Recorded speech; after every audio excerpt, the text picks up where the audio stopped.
திருவாரூர் மாவட்டம் மன்னார்குடி அருகே பூவனூர் கிராமத்தில் உள்ள சதுரங்க வல்லபநாதர் கோவிலில் தனி சன்னதியில் சாமுண்டீஸ்வரி அம்மன் அருள்பாலித்து வருகிறார். மைசூருக்கு அடுத்து இக்கோவிலில்தான் சாமுண்டீஸ்வரி அம்மன் வடக்கு திசையில் அமர்ந்து அருள்பாலித்து வருகிறார்.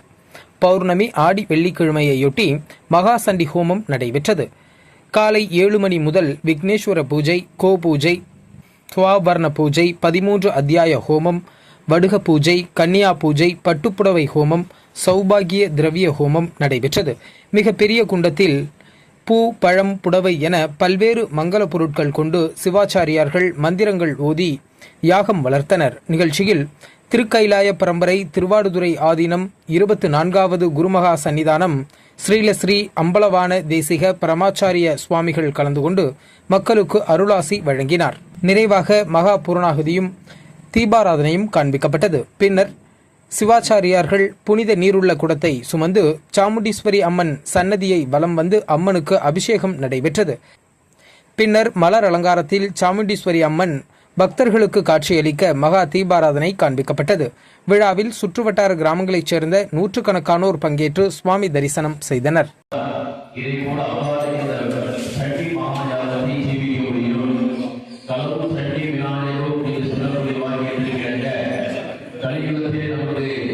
கலியுகத்திலே அவ்வாறை தரிசனம் செய்வதன் மூலம் நமது வாழ்க்கையிலே எல்லா விதமான காரியங்களை அனுகூலமாக நமது அனுகிரகம் பண்ணக்கூடிய தெய்வம் சாமுண்டீஸ்வரி அம்மன். அந்த அவ்வாறை சாதித்தியம் பெறுவதற்காகவும் வரக்கூடிய பக்தர்களுக்கு என்னென்ன காரியங்களை பிரார்த்தனை செய்கிறார்களோ பிரார்த்தனை செய்யக்கூடிய காரியத்தை அவ்வாறுகளுக்கு மனப்பூர்வமாக பூர்த்தி செய்யக்கூடிய அனுகிரகத்தை கொடுப்பதற்காகவும் தெய்வ சாதித்தியம் ஏற்படுவதற்காகவும் இந்த ஆலயங்களை அழகான முறையிலே ஆலயத்தை சுற்றி சிறப்பான முறையிலே அலங்காரங்களை செய்யக்கூடிய பிரகாரத்திலே அருளானது இறைவனுடைய ஆலயத்திலே போடப்பட்டு இந்த சிறப்பான முறையிலே இந்த விதமான 3வது வெள்ளிக்கிழமை 4வது வெள்ளிக்கிழமை வரவேற்பு நோக்குவது இருந்தது. இந்த மகரசண்டி மகாயாகமானது துவக்கத்தை இருக்கின்றார்கள். அனைத்து பக்தமார்கள் கிராமவாசிகள் அனைவரும் வருகை புரிந்து இந்த மகரசண்டி மகாயாகத்தை தரிசனம் செய்து எல்லாம் வல்ல அன்னை சாமுண்டீஸ்வரருடைய அனுகிரகத்தை பெறுமாறு கேட்டுக்கொள்கிறோம். அந்த பாராயணம் செய்யக்கூடிய புஸ்தகத்தை பூஜை செய்து ஏனென்றால் இது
பார்வதி பரமேஸ்வரோ சுப்ராமணம் சசிவர்ணம் பதம் தியாயே சோபதாந்தரே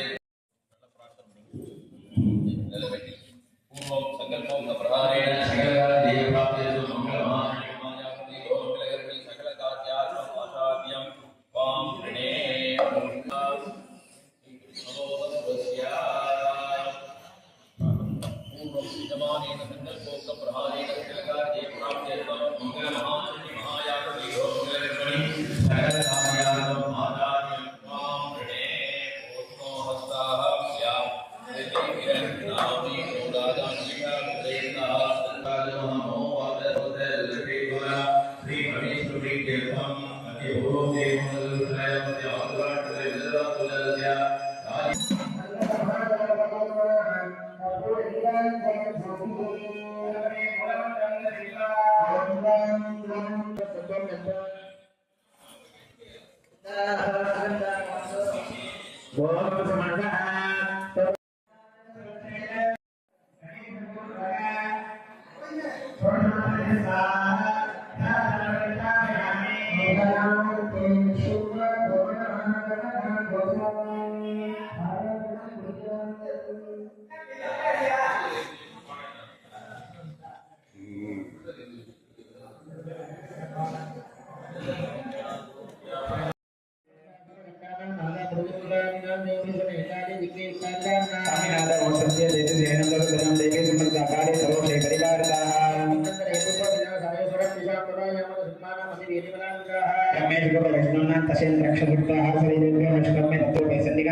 முதல்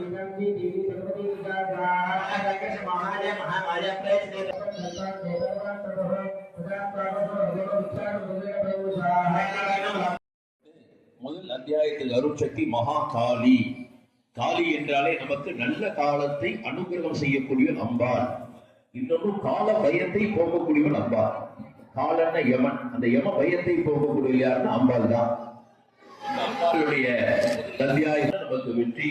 அம்பாள் எப்பொழுதும் வெற்றியை கொடுக்கணும். வாழ்க்கையில எல்லா விதமான சகல சௌபாக்கியங்களையும் அம்பாள் நமக்கு அனுகிரகம் பண்ணணும். அதே போல இரண்டாவது அத்தியாயம்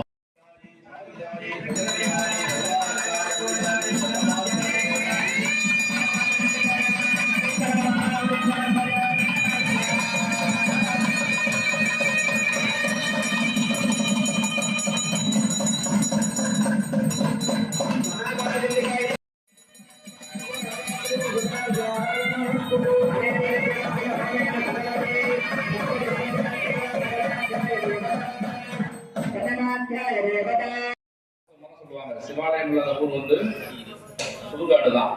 திருக்கோவில் இல்லாத திருவள்ளூரும், திருவெண்ணீர் அணியாத திருவள்ளூரும், மறுக்கொடு பத்துமையால் பாடாவூரும், பாங்கினோடு பலதலிகள் இல்லாவூரும், விருப்போடு வெண்சங்கம் மூதாவூரும், விதானமும் வெண்குடியும் இல்லாவூரும், இவையெல்லாம் ஊரல்ல அடவிக்காரன்னு சொல்லுவாங்க.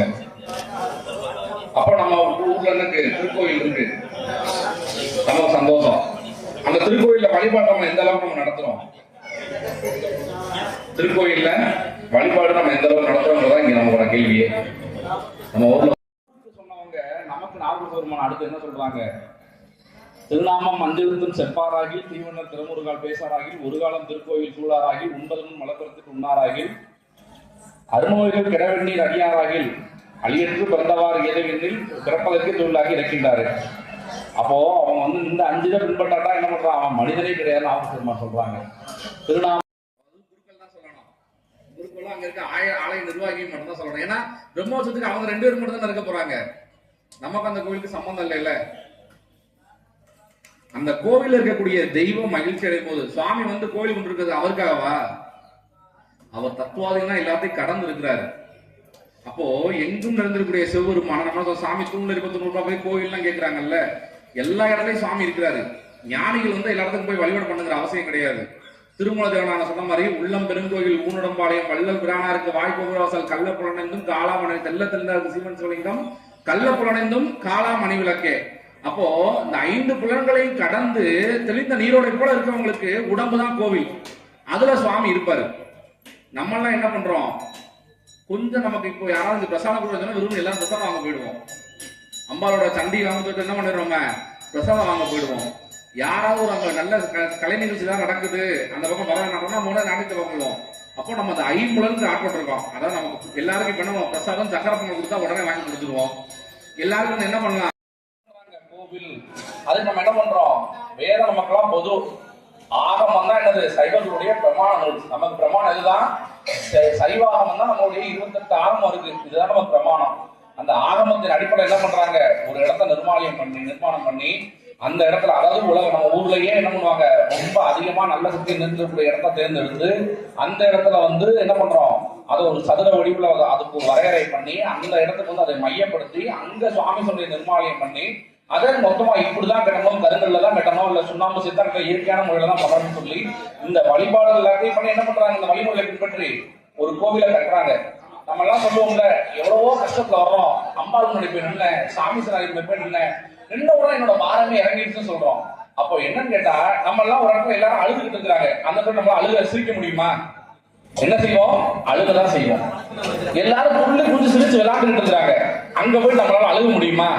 போகும்போது நமக்கு என்ன ஆயிடும்? உற்சாகம் வர ஆரம்பிச்சு நம்மள என்ன ஆயிடுவோம்? போகும்போதே துள்ளிக்கும் சந்தோஷமா போக ஆரம்பிச்சிருவோம். அப்போ இல்ல ரொம்ப அமைதியா இருக்கிற சத்தம் போட்டு பேச முடியுமா? குண்டூசி இருந்தா கூட சத்தம் கேட்கிற இடம், அங்க உள்ளும்போது நம்ம என்ன ஆயிடுவோம்? தானாவே அமைதியாயிடுவோம். அப்போ நம்மை சுற்றி இருக்கக்கூடிய சூழ்நிலை தான் நம்ம எப்படி இருக்கணுங்கிறத தகவமைக்குது, நம்மள உறுதி பண்ணுது. அப்போ இப்ப வழிபாடு நடந்துருக்கு, இங்க நம்ம எல்லாம் வழிபாடு பண்ண அந்த சூழ்நிலை நம்ம ஏற்படுத்துது. அப்போ கோவில்ல வந்து அந்த என்ன பண்றாங்க, இப்ப எல்லாம் அறிவியல் பேசுறாங்க, என்ன பண்றாங்க? யாரோ செய்த விக்கிரகங்களை தான் நீங்க பிரதிஷ்டை பண்றீங்க, யாரோ செஞ்ச விக்கிரகத்தை தானே பிரதிஷ்டை பண்றீங்க, அது கடவுளா அப்படின்னு நம்ம எல்லாம் கேட்கிறாங்க. நம்ம கிட்ட என்ன இல்ல, பதில் இல்ல. ஏன்? நம்ம எல்லாம் அதுக்கான விளக்கத்தை படிப்பதில்லை. அர்த்தம் தெரிஞ்சு சுவாமிய வழிபாடு செய்யல. அர்த்தம் தெரிஞ்சு படிச்சாலும் நம்ம பதில் சொல்லிட முடியும். ஏன்? ஆமா, ஒருத்தர் செஞ்ச சபதி தான் அந்த விக்கிரகத்தை செய்யறாரு, குருக்கள் தான் பிரதிஷ்டை பண்றாங்க, மந்திரங்களை சொல்லி அதை பிரதிஷ்டை பண்ணி கும்பாபிஷேகம் பண்றாங்க. அப்ப என்ன பண்றோம்னா, எங்கும் இருந்திருக்கக்கூடிய பெருமானை நம்மெல்லாம் அந்த படிநிலைகள்ல வழிபாடு செய்யணும்ல. அப்ப வழிபாடு செய்யும் பொருட்டு ஒரு இடத்துல எழுந்தவர்கள் பண்ணி அந்த மனசை ஒருமைப்படுத்துவதற்காக அந்த பிரதிஷ்டை பண்றோம். பிரதிஷ்டை பண்ணி நான் என்ன சொன்னேன்ல, ஒரு ஊர்ல நல்ல இடமா பார்த்து அதுக்கு இப்படிதான் கட்டணுங்கிற நெறிமுறைகள்லாம் வச்சு எல்லாமே இந்த கருங்கல்ல கட்டுறாங்க. இப்ப எல்லாம் சயின்ஸ் பேசுறாங்க, நீங்க அந்த கருங்கல்ல கட்டிட்டீங்க, உள்ள கருங்கல்ல விக்கிரகத்தை பிரதிஷ்டை பண்ணிருக்கோம், அந்த விளக்கு ஒளியில பார்க்கும்போது உள்ள மேக்னெட்டிக் வைஸ் பாசிட்டிவ் எனர்ஜி நிறைய வருது, அதனால நமக்கு என்ன ஆகுது, அந்த வைப்ரேஷன்லாம் நமக்கு நல்லது கிடைக்குது, அவ்வளவுதான் கோவில்னு சொல்றாங்க. ஆமாப்பா, வாஸ்துவம் தான். இது எல்லாமே அறிவியல் படி தான் நடக்குது. ஒரு அழுகிற இடத்துக்கு போகும்போது நம்ம அழுகும் தன்மைக்கு தள்ளப்படுறோம், ஒரு பேசி சிரிச்சு சந்தோஷமா இருக்கிறதுக்கு போகும்போது நம்ம சந்தோஷமா இருக்கிறது தள்ளப்படுறோம், அமைதியா இருக்கிற இடத்துக்கு போகும்போது அமைதியா இருக்கக்கூடிய சூழ்நிலை ஏற்படுது. அதே போலதான் கோவிலுக்கு நம்ம உள்ள வந்த உடனே சாமியை தரிசனம் அந்த சன்னதிக்குள்ள இருக்காங்க. அதனால என்ன சொல்லுவாங்க, பிரகாரமா சுத்தி ஒண்ணு சொல்லுவாங்க, 3 மாட வீதி, வெளிப்பிரகாரம், உள்பிரகாரம் சுத்தி சுவாமிக்கு தான் வரணும். அப்பதான் சுவாமிகிட்ட வரணும். வரும்போது என்ன ஆயிடும்னா, கொஞ்சம் நம்ம மனசு என்ன ஆகும், அந்த சூழ்நிலைக்கு தகவல் வழிபாடுக்கு தயாராகும். அந்த இடத்துக்கு வந்த உடனே இவங்க சொந்த அறிவியல்லாம் இருக்குல்ல, உள்ள வந்த உடனே அந்த பாசிட்டிவ் எனர்ஜி வரும், நம்ம வைப்ரேஷன் ஆகும். இது எல்லாம் நமக்கு அந்த காலத்துல என்ன ஆகும், மனசை நம்ம கிட்ட அந்த இருக்கத்தன்மை இலகுவாக்கி மனசை என்ன பண்ணிடும், வழிபாட்டிற்கு உகந்ததாக மாற்றும். சாமி தரிசனம் என்ன பண்ணோம், எப்படி அழுகிற இடத்துக்கு போனா அழுக தோணுதோ, புதுசு சந்தோஷமா இருக்கிறதுக்கு போனா நம்ம சந்தோஷமா இருக்க தயாராகிறோமோ, அமைதியா இருக்கிறதுக்கு போனா அமைதியாகிறோமோ, அதே போல சுவாமி சன்னதி முன்னாடி போய் நிற்கும் போது நம்ம இடத்த அந்த இடம் எப்படி ஆகுது, நம்ம மனசை அந்த சாமியோட தரிசனங்கிறது வழிபாடு செய்வதற்கு தயார் நிலைப்படுத்துகிறது. சரியா? அவங்க சொன்ன அறிவியல். ஆனா அந்த தயார் நிலைப்படுத்தினதை நம்ம எப்படி வழிபாடு பண்ணணும், தயார் நிலைப்படுத்தினதை நம்ம எப்படி வழிபாடு பண்ணணும்? இப்ப எடுத்துப்போம், நாவுக்கரசு பெருமானும் ஞானசம்பந்த பெருமானும் சொக்கநாதருக்கு போறாங்க. மதுரையில போய் சொக்கநாதர் தரிசனம் பண்றாங்க. சொக்கநாதர் போய் போனோம்னா ஞானசம்பந்தா சாஷ்டாங்க அவங்களுக்கு நமஸ்காரம் பண்ணிட்டு எந்திரிச்சு பதிகம் பாடுறாங்க. அவர் பார்க்கும்போது சொக்கநாதர் எப்படி தெரிவாரு? இப்ப பூவநாதர் இருக்கும், ஞானசம்பந்த பெருமான் நாம் 2 ஆச்சாரியர்கள் தரிசனம் பண்றாங்க. உள்ள போயிட்டு பூவநாதர் தரிசனம் பண்ணும்போது அவங்கள்ட்ட சாமி எப்படி இருக்காங்க, எப்படி சொல்றாங்க, தோடுடைய செவியன் விடையேறி ஓர் தூவன் மதிசூடின்னு பாடுவாங்க. நம்மள்ட்ட பூவநாதர் எப்படி இருப்பாரு கேட்டா, வட்ட வடிவ ஆவுடையா இருப்பாரு, பான சின்னதா இருக்கும். நம்ம எப்படி சொல்றோம், நம்ம உள்ள யார தரிசனம் பண்றோம், வெறும் லிங்கத்தை மட்டும் தான் பாக்குறோம். பூவன புஷ்பநாத லிங்கத்தை மட்டும் பாக்குறோம், புஷ்பனேஸ்வரர் அங்க நம்ம பார்க்கல. சரியா? அந்த இருக்க நாயகரை நம்ம என்ன பண்ணல, பார்க்கல. நம்ம எங்க பண்றோம், வெறும் நம்ம என்ன பண்றோம், லிங்கத்தை தான் தரிசனம் பண்றோம். நம்மளுடைய ஆச்சாரியெல்லாம் யார தரிசனம் பண்ணாங்க, அந்த சுவாமியை தரிசனம் பண்ணாங்க. அவங்க செய்தது வழிபாடு, நம்ம செய்தது என்ன, வெறும் தரிசனம் தான். அப்போ இந்த அமைப்புலாம் என்ன பண்ணுது, நம்மளை வழிபாட்டுக்கு உகந்ததா மாத்துது. இனி யாரும்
ॐ ह्रीं ऋषर्वाच स्वाहा एतत्तेकपितं भूष देवी माहात्म्यमुत्तमम् एवं प्रभागा सा देवी ये कण्ठाप्यते जगत्साहा देव क्रीडे भगवन् विष्णुमाद्या तया तमे समे सिद्धे कृते बाण्ये वेकिनः स्वाहा मुक्तन्ते मोहिताश्चैव मोहनेष्यन्ति च परे तामुपैः महाराज शरणं परमेश्वरीं स्वाहा भोगस्वर्गारुवर्गदा मुक्तिमजीमजीं स्वाहा चक्रवर्गस्य पुष्पधोपाग्निदर्पणेः निराहारो यदाहारो धन्मनस्को समाहितौ स्वाहा स्तोपलुभियुक्ताज्ञः सङ्गरुचिरिकारकं स्वाहा देव्यो वाच स्वाहा अर्पायण स्वाहा भविष्यति स्वाहा भोजनं प्राप्य जन्मदेवादिवस्मज स्वाहा भवान्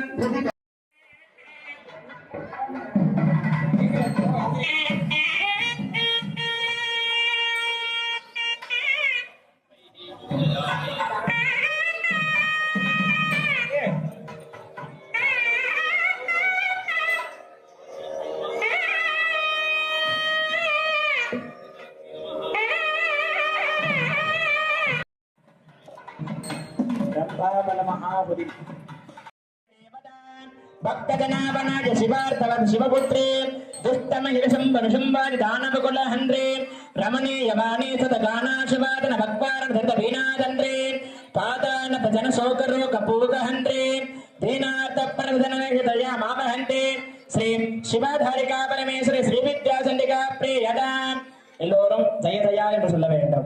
ஜெய ராஜராஜார்ச்சதே ஜயா பயப்பிரதே ஞானதாதினே जय गुरुमंडल रूपिणी सकल देवता स्वरूपिणी भिन्न धारिके सकल कार्य जयप्रदे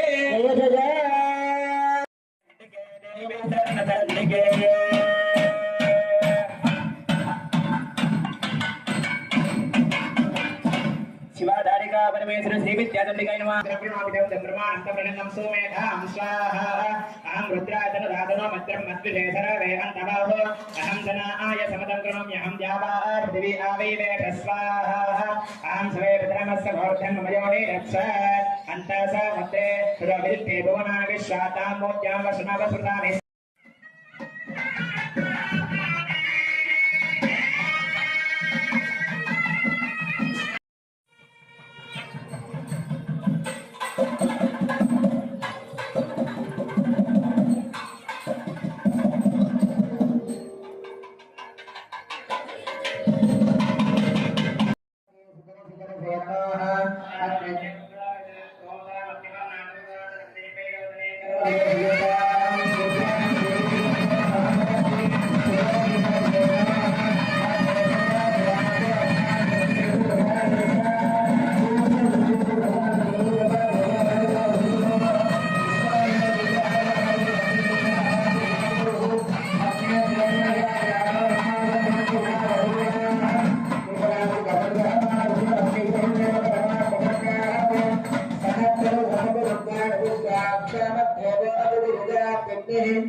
ओम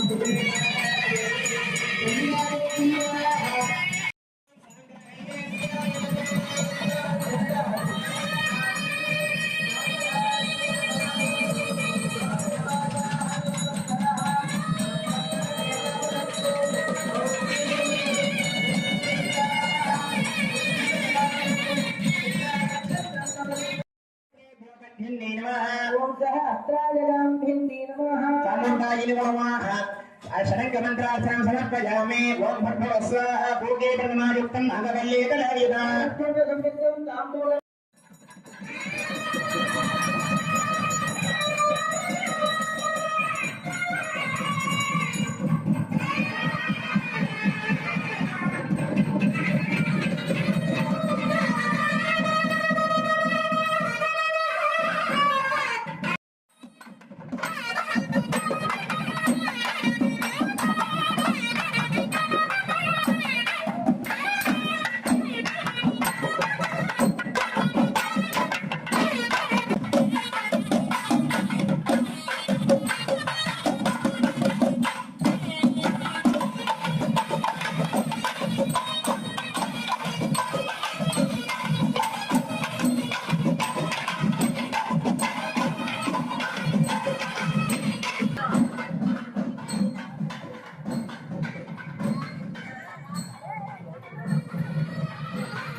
அதுதான் துணிச்சல்.